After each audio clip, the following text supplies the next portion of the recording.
Hello everybody and welcome back to another video. Today, I am going to take a look back at week 19 of the Overwatch League and talk about what happened, look back at my picks, and show off the league standings. So let's just start and jump right in by taking a look at my picks from this past week as you can see them now. 6-2 overall, 1-1 in my big pick games. Let's jump into the games from Saturday. First set of matches that we saw were the London Spitfire and the Shanghai Dragons. Shanghai Dragons won that one pretty convincingly. Spitfire had not really a lot going on. They ran both of their rosters. They started off with their roster that we saw in the Melee for the most part, that we've seen them run ever since they've come back in Asia. So that would be, J-Mac Bernard, although Glister, Sanguinar, and Hylie. And then in map 3, we saw them bring out the other roster, where you have, Shui Babel, Jihun, Klestin, Krillin, and Fuse. So they ran both of their rosters. Neither of them were really able to stand up to the Shanghai Dragons. Their second roster looked a little bit better. Could have just been a map thing. It's hard to say for sure. The Spitfire team's really interesting. They're a team that I think if they were in North America would be beating a decent amount of teams. I think they're better than the Defiant, the Outlaws, the Justice, the Uprising. I think they are definitely better than the Titans. They're close with the Hunters. You have an argument, I think, with them against a team like the Fuel, maybe even the Valiant and the Gladiators. We'll see what happens with them going forward, but not a great performance from them. Shanghai Dragons, as always, looking very, very clean and continuing on from where we saw them at the end of the Melee. Moving on to my big pick game from Saturday. I picked the Seoul Dynasty over the NYXL, but the NYXL managed to pull away a 3-0 victory. I don't think that I made the wrong pick. I still think that that was the right pick. There were a lot of weird things about this series. The Seoul Dynasty didn't run double shield, at all. They primarily seemed like they wanted to run Winston Zarya dive. That did not work. When they were running into double shield, and you have a Winston diving into an Orisa, a Sigma, or a Roadhog at times, depending on the map or the point. Also, jumping into a Mei, jumping into a Zenyatta and a Baptiste, he was just getting melted down every time that he tried to jump in. It was weird compositions. I don't really know why Seoul Dynasty ran them. When they were running double shield, they looked really good. They looked arguably better than New York. Seoul had very good defensive holds, and they played very good defense throughout the series. But their offenses were just really, really bad because they were running these really weird Winston Zarya dive comps. It just didn't work. And New York looked clean. I think they've looked better, or I should say they looked better in this one match, running comps that basically countered what the Dynasty were trying to do. So I don't put too much stock into what New York did in this match. I thought it looked good. I thought it looked clean. I think the addition of Nene and Hacksaw, well, Nene's return, I think is really big. I think Hacksaw provides a lot as well, but I think Nene really is one of the key pieces to this New York team's success going forward. Weird match, but the NYXL capitalize on it and win the match. The Paris Eternal beat the Boston Uprising, another very close series, another 3-2 series. The Boston Uprising are looking better. They're looking stronger. They certainly do not look like they are the same team that we saw. It's unfortunate when you think about the fact that, 3 of their last matches, or 2 of their last 3 matches have been against this Paris Eternal team, who are one of the top teams in North America right now. And the Uprising look like they are competing with a team like the Paris Eternal. So I think Boston right now looks like they're in a place where they can beat a Justice, an Outlaws, a Defiant, maybe even a Reign, a Fuel potentially, definitely a Titans. This Uprising team should get a win here, I think, in June. I believe they play Vancouver at some point this month. I'm not positive, but I know they have some games coming up that are very, very, very winnable for them. Some teams who have not performed at a high level. So I think that we could see Boston get a win. They do have to play Philadelphia, which is a tough one. I don't think they'll win that one, but I believe they have a game that is winnable against Vancouver. And that is really the one to look out for to see if they can grab another win. That's kind of their best chance right now. But I think this Boston Uprising team looks pretty good. The Eternal with Sparkle looked good. I want to see Exy back. I want to see this team at full strength, but I thought they played well, and I think the Eternal are going to keep improving. They were my, a while ago, they were my third best team in North America. They've slipped to the fourth, maybe even fifth best team in North America, behind the Mayhem, behind the Valiant, potentially. But I still think the Eternal have what it takes to get at a high level again, to punch up and beat some of these teams who maybe we thought were way better than them. But we need to see some more consistent performances out of the Eternal, but they take the win, and that's really the most important thing. Florida Mayhem get a win over the Dallas Fuel. Decay had a very good day, but it was not enough to stop the Mayhem. The Mayhem look very good. 10 wins on the season, the first time they have ever had 10 wins in a season. The first time at double-digit wins, so good on them. They are doing very, very well this season, and I've been very impressed by this Florida Mayhem team. Yaki still looks very good, but BQB was incredible in this series. Really matching up well with with Decay.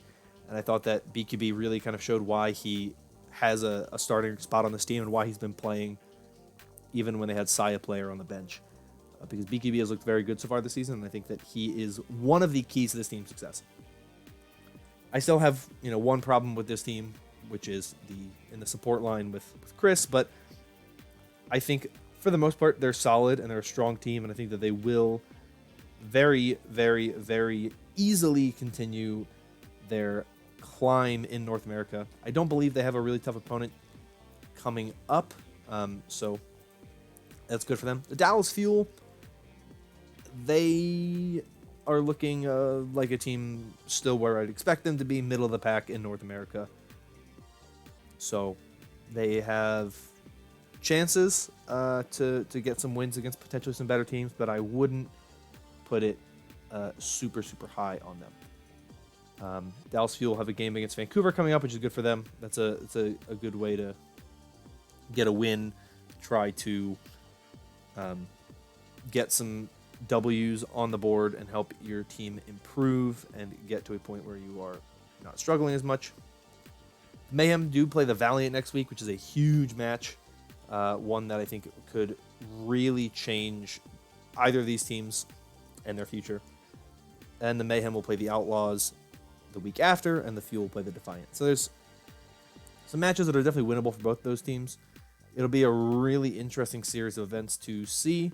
I'm very excited to see it. These are some teams that have been pretty exciting at times, so I'm excited to see where it goes. Final match on Saturday was a doozy, the Atlanta Reign against the Los Angeles Gladiators.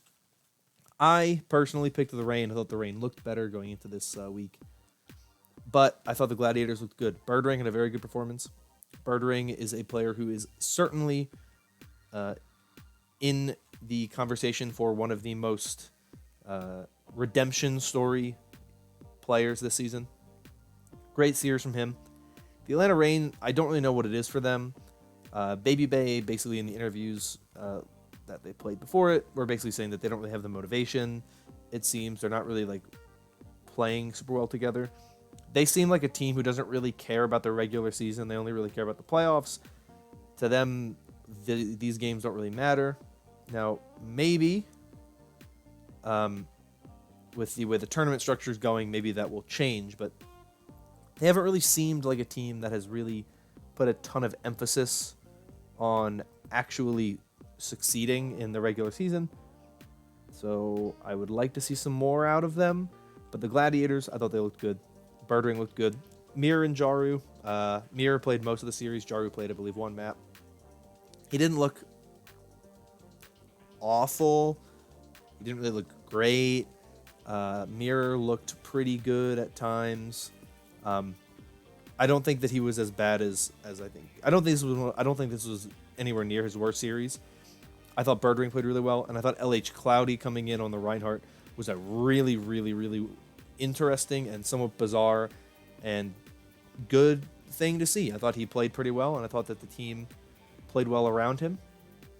And I think that's something that we may see more with the Gladiators, is a cycling between tank lines, or tank players, between OG for more of that Winston play, and if they want really strong, aggressive Reinhardt play, going towards LH Cloudy. Moving on to Sunday, it was a pretty straightforward day. All three matches were 3-0 victories. Philadelphia Fusion beating the Houston Outlaws.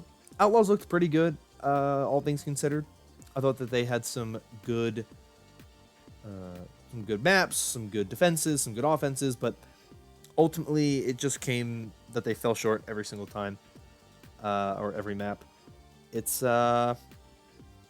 difficult to say sometimes, and look at some of these teams and really see how well they're doing. The Outlaws have a lot of losses on the season, right? They're 5-10. They're struggling to find wins where they are really kind of needed most, and they're not having the most success and the most luck getting to those wins that they would like to get to. But they're also playing decent matches against teams who are around them, and who are better than them. And I think they are missing a couple pieces before they're going to be really, really good. Or at least good. I think there's a couple things they need to clean up and fix, but I think they're getting to a point where they're a pretty strong team. The Fusion looked very good. They ran the roster that I thought was their strongest roster at the start of the match. Carpe Ivy, Sato Fury, and then Funny Astro and Alarm. They subbed in Hisu for maps 2 and 3, and he played exceptionally. They were running Ash Tracer compositions, so Carpe on the Tracer, Hisu on the Ash. I thought that this was a very good match of the Fusion. I thought the Outlaws challenged them a little bit, but ultimately the Fusion, I think, are very clean, and they're looking much improved from their early exit in the May Melee tournament. It's weird saying an early exit is the semifinals, but for a team that had high expectations like the Fusion, it is a relatively early exit. I still think they're a top team in North America. Definitely top 3. I have them at number 2 personally. But Mayhem are very close to them. It's an interesting team. They're going to be a fun one to watch and see how they improve as the season progresses, but they are definitely one of the scariest teams right now if you are in North America. Moving on to my big pick game for Sunday. The Toronto Defiant victorious over the Vancouver Titans in the Battle for Canada Part 2. Not nearly as close as the first time around, which was a 3-2 win for the Defiant in the May Melee. Defiant finally pick up another win in the regular season. They've been waiting to get one for a little while. Numlocked comes in, helps his team out. I don't want to say that Numlocked coming in is the big difference between why their last performance was a 3-2 and this performance was a 3-0. I don't necessarily think that that's the only thing that changed. I think the Defiant played better. I don't think the Titans necessarily played poorly. I thought the Defiant played better. I thought they looked better. We saw more movement. We saw some Surefour play. We saw some Zik play, which was something I was looking out for because they never actually announced if they had re-signed him, because they signed him to a 14-day contract and then never said if that was a contract that was then getting extended or not. But he played, so I mean that to me means he's still with the Defiant. Not really a reason to think otherwise. I thought the Defiant got a win that they desperately needed. They are a team who has a lot of pieces that could work. They're just not quite where they need to be with those pieces. They're just a little bit behind where I think they want to be. So I look at this Defiant roster and the performances they've been putting on recently. They're not a bad team. They're a middle-of-the-pack team who are not hitting where they should be hitting, and they've been struggling a bit. But a win over the Titans helps them out a lot. Good confidence booster. As I said before, they have a match against the Dallas Fuel coming up. That is a very winnable match. That is something they could certainly win. It'll be a bit of a difficult match for them, but it is not impossible. They also have a match against the Atlanta Reign, which is also somewhat tough, but once again, doable. The Atlanta Reign have not been playing their best. The Defiant could surprise them, get a good win. They could realistically end the qualifiers with a 3-0 record. I don't think it's likely, but it could happen. We'll see. But these are two teams who I think are improving, the Titans and the Defiant, but ultimately the Defiant are the better team at the moment. The final match for the week was the LA Valiant against the Washington Justice. Valiant won that one pretty convincingly. Wasn't even close. KSP, Shax really dominated, as they always do. We saw a little bit of KSF. Wasn't anything too special, anything too impressive. His May was May. But the Valiant, very successful against the Justice. I think the Justice really is a team who are just focusing on next year. They don't really care about what happens the rest of the season. They're going to play. They're going to hopefully get some wins here and there, but I think they're really trying to plan on seeing what pieces they like from what they have now and adding in new pieces for next season and trying to build to be like a Mayhem type team where they put things together and manage to make a big jump going into next season. John, played pretty well. Stitch played all right. Wasn't super impressed by him. Aim God had a couple big moments. Tuba had a couple nice walls, but overall, relatively mediocre performance from the Justice, but that's usually what we kind of expect from them at this point. That's it for my picks. I thought they went pretty well. Picking the Reign, definitely a risky pick. Part of me didn't want to pick the Reign in the beginning anyway, but I picked what I picked. Oh well. Let's move on to the league standings. League standings are a little weird. I don't actually know what the formula is that the Overwatch League themselves are using. The standings page on the website is all over the place. It makes no sense. I don't understand how they have teams where they have them. I don't know what they base it off of. Until I figure out how, I will reserve any judgment that I may have. But the standings, as you can see on the screen, are that.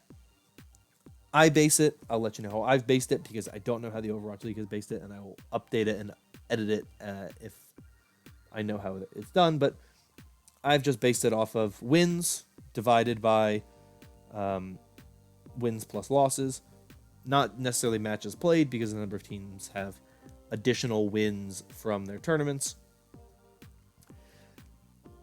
I have no idea what the actual formula they're using is. If it's wins over actual matches played, Shock would be 2, Fusion would be 3, Dragons would be 1. I don't know if that's what it is. I have no way of knowing what that is. None of this makes any sense to me because the thing is very bizarre. But this is what I have. Defiant jump at the Outlaws. That's kind of the big change. Valiant moving up. Reign dropping decently. They were, around 9 or 10. Now they have dropped down to 12. Gladiators in the top 10. The Eternal moved up a little bit, but not too much. And that is really everything there is to that. Most of the standings pretty unchanged. But that is everything that I have for you today. If you enjoyed, consider liking and subscribing for more stuff like this in the future. Comment down below your thoughts on anything that I talked about today, because I would love to hear from you. I'd love to hear how you did with your picks. And if possible, if you understand how the actual standings are working, I would love to hear from you, because I, at the moment, have no idea. Thank you so much. Hope you're all staying safe and healthy, and I will see you all next time. Bye-bye.